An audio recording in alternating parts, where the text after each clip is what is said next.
থাকে প্রীতি শুভেচ্ছা ভালো।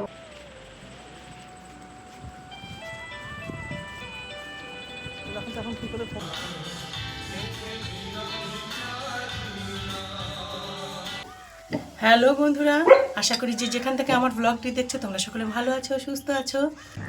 আজ তো সোমবার আর এখন সকাল 10টা বেজে গেছে। আর আজ না আমার সকাল সকাল স্নান পুজোও হয়ে গেছে। এখন রান্নাঘরে রান্না করতে যাব। আর আমি আমার আজকের ব্লগ এখন থেকেই শুরু করছি। আর আমি তো রান্না বসিয়ে দিয়েছি। আর আজকে করছি হাঁসের ডিমের ঝোল, আর সাথে ডাল, লাল শাক আর আলু ভাজা ছিল। কিন্তু আজকে না রান্না কিচ্ছু শেয়ার করতে পারিনি। তার কারণ যখন রান্না করছিলাম, আজ তো বড় ছুটির দিন সোমবার, হঠাৎ করে ও এসে বলল চলো বাইরে কিছু কাজ আছে সেগুলো মিটিয়ে আসি। অন্য দিন তো সম্ভব হয় না। তো আমি ওর সাথে চলে গেলাম। আর এসে এতটা দেরি হয়েছে যে তোমাদের সঙ্গে আর কোনো রকম কোনো রান্না শেয়ার করতে পারিনি। এসে যেটুকু রান্না বাকি ছিল সেটুকু আগে চটপট কমপ্লিট করেছি। এই যে এখন রান্নাঘর পরিষ্কার করছি, তারপর বরকে খেতে দেবো, আমি নিজে খাবো, কারণ অনেকটা বেলা হয়ে গেছে। আর রাতে একটু চিকেন রান্না হবে, যেটা বর নিজে হাতে করবে বলেছে। আসলে কি বলতো, চিরঞ্জিত এসছে, ওর কাজেই এসছে, আছে বন্ধুর বাড়ি, কিন্তু রাতের ডিনারটা এখানেই করতে বলেছি। যদি চিকেনটা আমি রান্না করতাম তাহলে হয়তো এই বেলাতেই করে রাখতাম। ও বেলাতে না আমার দু জায়গায় যাবার আছে। এক তো পদ্মদা, মানে আমাদের পুরুতমশাই যিনি, ওনার বাড়িতে মনসা পুজো হয়, সেখানে যেতে হবে।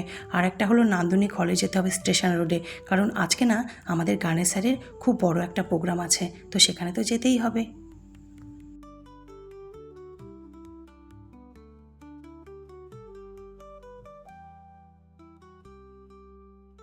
ছুটির দিনের দুপুরে বরের খাবার একদম রেডি হয়ে গেছে, আগে ওকে খেতে দিয়ে আসছি।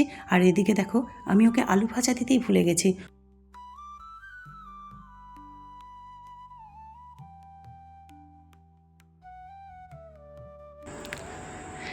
আমি একদম রেডি হয়ে গেছি, দেখো। প্রথমে যাব পদ্মদার বাড়িতে। আজকে তো পদ্মদার বাড়িতে মনসা পুজো, আগেই বলছিলাম।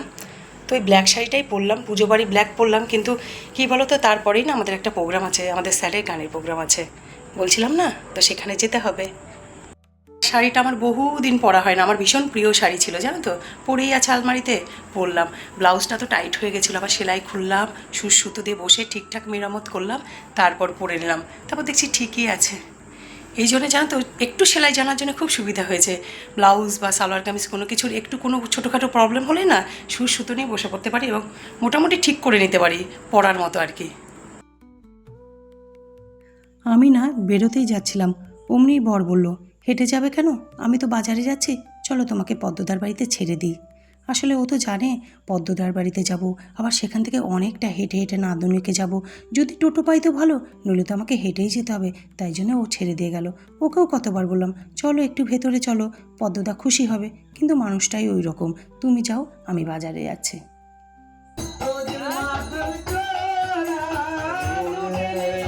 তোমার ড্রেসটা খুব সুন্দর, কে কিনে দিয়েছে? প্রতি বছরই পদ্মদা এইভাবেই মনসা পুজো করে, খুব সুন্দর করে মনসা পুজো করে। আর মায়ের মুখখানি কি সুন্দর হয়েছে না, মন্দিরটাও খুব ভালো হয়েছে। মন্দিরটা না আগে কমপ্লিট হয়েছিল না, এবছর কমপ্লিট করলো। আপনাদের উপস্থিতি একান্তভাবে প্রার্থনীয়।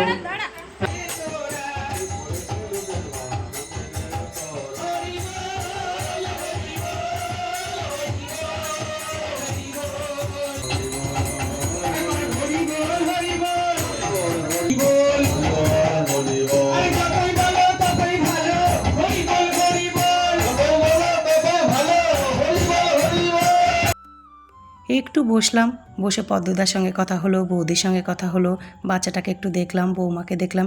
এবার খেতে বসবো, কারণ কি বলো তো, আরেকটুও বসতে পারতাম, আমাকে তো আবার আরেক জায়গায় যেতে হবে না।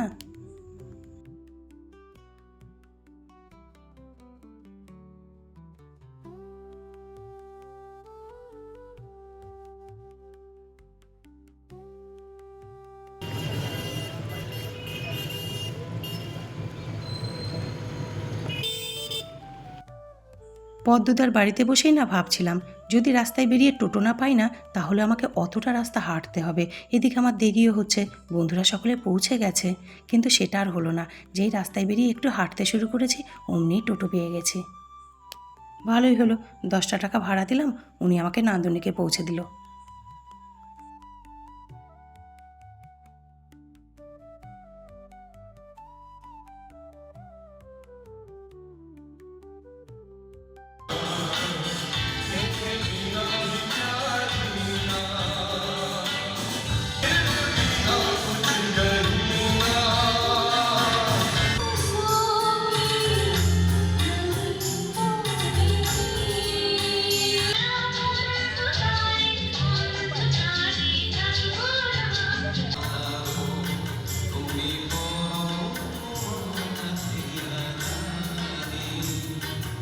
বেশ ভাল লাগলো জানো তো প্রোগ্রামটা।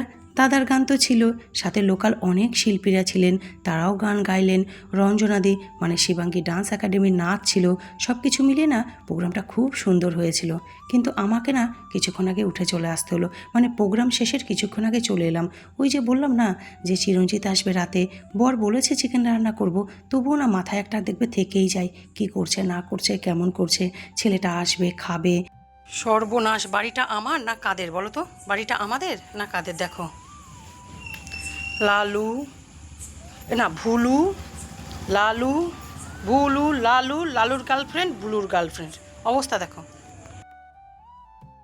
বাড়িতে ফিরেই হাত মুখ ধুয়ে সোজা রান্নাঘরে চলে এসেছি বর কী করছে সেটা দেখতে। আমি না যাওয়ার আগে ভাতে জল টল চাল দিয়ে সকল কিছু রেডি করে গেছিলাম, যে এসে ভাত বসিয়ে দেবো, গরম গরম ভাত আর চিকেনের ঝোল হবে আজকে রাতে। তো এসে দেখি কি, বর চিকেন তো রান্না করেইছে, সাথে ভাতও বসিয়ে দিয়েছে। আর এদিকে দেখো, ঘড়ির কাঁটা বলছে প্রায় 10টা বেজে গেছে, ওদেরকে খেতে দিতে হবে। তাছাড়া চিরঞ্জিতও চলে এসছে, খেতে দিয়ে দিই ওদেরকে। আর আজকে জানো তো বড় মাংসটা না বেশ ভালো বানিয়েছে। হ্যাঁ গো, বেশ ভালো বানিয়েছিল। একটু ঝাল কম হয়েছে, সেটা তো আমিই দিতে না করেছি, কারণ জানোই তো চিরঞ্জিত আর প্রসেনজিৎ দুজনের একজনও ঝাল খেতে পারে না। তাই জন্য আমি আগে থেকেই বলেছিলাম মাংস করছো ভালো কথা, কিন্তু ঝাল দেবে না। আর সব থেকে আজকে চিকেনের মধ্যে কি ভালো করেছে বলো তো বর, একদম না তেল দেয়নি বেশি, যেটা আরও ভালো লাগছিল। অন্যদিন একটু তেল দিয়ে দেয় বেশি, আজকে সেটা করেনি। আর বন্ধুরা, আমি আমার আজকের ব্লগ এখানেই শেষ করছি।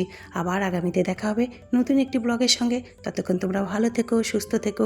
আর আমার ভিডিওটি ভালো লাগলে একটি লাইক করো, শেয়ার করো, আর প্লিজ প্লিজ আমার চ্যানেলটি সাবস্ক্রাইব করে দিও। বাই।